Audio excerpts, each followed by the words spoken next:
What really does burn fat? The big question, are you wasting your time doing these cold plunges? Are they fun? Do you enjoy doing them? I don't, but do they work for fat loss? Let me explain the 5 biggest myths that come to fat burning what's really what Americans love to do, right? We want to burn fat. Are we doing the right things? Well, my name is Mike Over, and I've been featured in many places like Men's Health, T Nation, Elite Fitness. I have my own news segment with ABC 27, and I love giving basically everybody knowledge when it comes to the real truths behind weight loss, behind fat loss, behind muscle growth, behind being a busy person and trying to just look better naked. I owned a gym for about 12 years and saw the works, and now I coach and love doing it. I'm blessed, so I love to share my knowledge. So let's get right to the point here, because you don't have a lot of time to waste when you're really trying to get this fat off quick. So let me help you out here. Number 1 is what we really love doing, right? The cold plunges. Wow, they are a big hit to the adrenaline system. Do they actually work? Well, research has shown that they're not as effective for fat loss as what you might think. Why? Because our bodies have very minimal stores of brown fat, which is what cold exposure can really help inhibit. And what we really need to understand is that when you have a minimal exposure of brown fat, there's not going to be a significant change in weight loss. So what we need to more understand is the visceral fat, and then also understanding caloric expenditure and deficits to help with your metabolism. Nothing inherently wrong with cold plunging, but if you're doing it in a way to help yourself get 10 pounds off you in a month, then you're probably going to be disappointed. So cold plunging can be very beneficial for mental toughness, resiliency, muscle recovery, and even just really working the nervous system, because I love doing this with clients to help them go from a sympathetic state to a parasympathetic state rather quickly and rather in a better trained state. Why? Because there's nothing like trying to get yourself calmed down when you're in sub-0 degree temperatures. Now, that's excessive, but that's what it can be used for, not for fat burning. All right, number 2, fat burners. I mean, we all love the pill stuff, right? How about it? Do they actually work for fat loss? What I want to remind you guys is that these pills are 95% of them not regulated.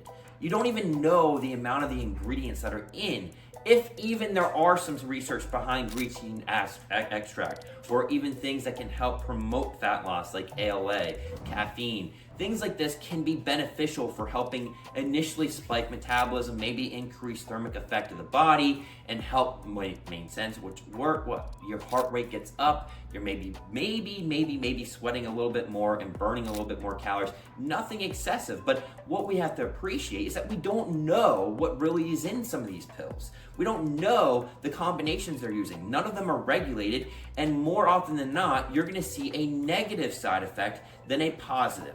So if you were me, I would say I'm going to go with the things that have more positives than negatives. So if you're now wanting to risk digestive issues, probably more upset stomach stuff because of the amount of things that you don't know that's actually going in your system, and you could start even having sleep issues, maybe insomnia. You might start having more anxiety and stress. A lot of people, when they start getting on these things, they just feel jittery and they can't slow down all day. That's not necessarily a good thing, right? So we've got to understand that and start realizing that your body needs to actually get into both states of the nervous system to have an equilibrium, to be able to have effective fat loss. So number 2 is out too. Then we got number 3. Do the disgusting greens drinks, do they actually work? You know, do they help with fat loss? I mean, all the time I see people drinking this stuff. Does it actually do anything? Well, let me tell you this way. Greens can be great, but if you're eating your fruits and vegetables, you don't need them, okay? It's a waste of your money. So while I do, and I really appreciate, and I'm a big fan of athletic greens, been a user of them for over 10 years now, I use them as a come and need basis, meaning the days I don't get my fruits and vegetables, I bring that as an add-on. Is it magical for weight loss? No, but it's magical for helping getting nutrients into your body that you may not get from whole food throughout the day. So I want you to appreciate yourself, because yes, what that will naturally do is drinking that might curb your appetite, might make you a little bit fuller, might increase your fiber intake, might help your micronutrient intake. all these things combined, supported with a healthy lifestyle, can aid in weight loss. But nothing inherently about these drinks alone are gonna make you magically start losing weight. So these are out, but helpful if you need. Now, low carb diets. I mean, what about it? We see the word keto and 2 grams net carbs and we go crazy, right? And then we got the Quest chips, we got cauliflower rice. Is all this low carb stuff very helpful for fat loss? Well, let me tell you this. Starting a low carb diet from a previous diet that's higher in carbs, higher in freedom of food choices, you are going to see a massive, substantial loss of water initially. Now, what that does mean is that you are going to be waking up the hormone aldosterone, and that's going to help with water retention, fluid stores, and eventually this will even out, which is why you see a lot of initial weight loss, and then after about a week or two, your body's like, okay, we've seen and heard and done this. And that's why then people get frustrated, and then they start eating carbs, and they binge eat carbs, and then they go back to where they were to begin with. So what I want to remind you guys is that while low carb diets, they cut out a macronutrient, there's nothing magical about them that promote fat loss. It's that when you're cutting a macro out of your diet, you're most likely going to be eating less food. So yes, you probably will lose some fat. So you're losing some water, you're losing some fat, you think it's magic. But at the end of the day, it's because you're eating less food, because you're cutting out an entire macro, that's helping you lose the fat. So, not to mention though that again, we gotta weigh the risk and rewards. What are they, right? So low carb diets, you might feel restricted. You might have higher levels of cortisol. You might struggle with sleep. Your workouts might suffer.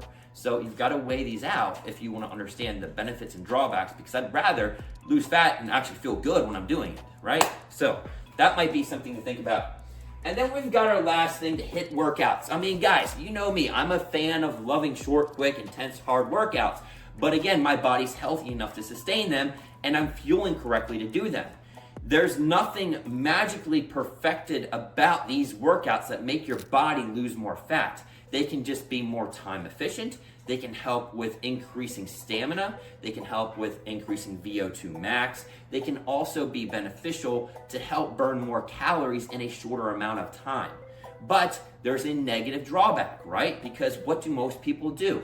I just busted my butt for a 20, 30-minute workout that was literally gut-wrenching, put me to the floor, almost threw up, so I gotta be able to eat more so today.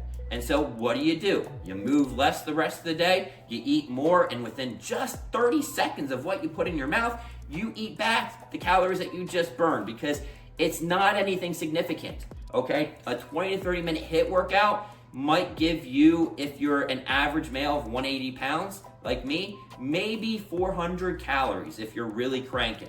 Now, you do some traditional strength training, you're maybe at 190 to 220 calories, maybe 250. And so 150 calorie difference can be easily made up by what? Walking more and moving throughout your day.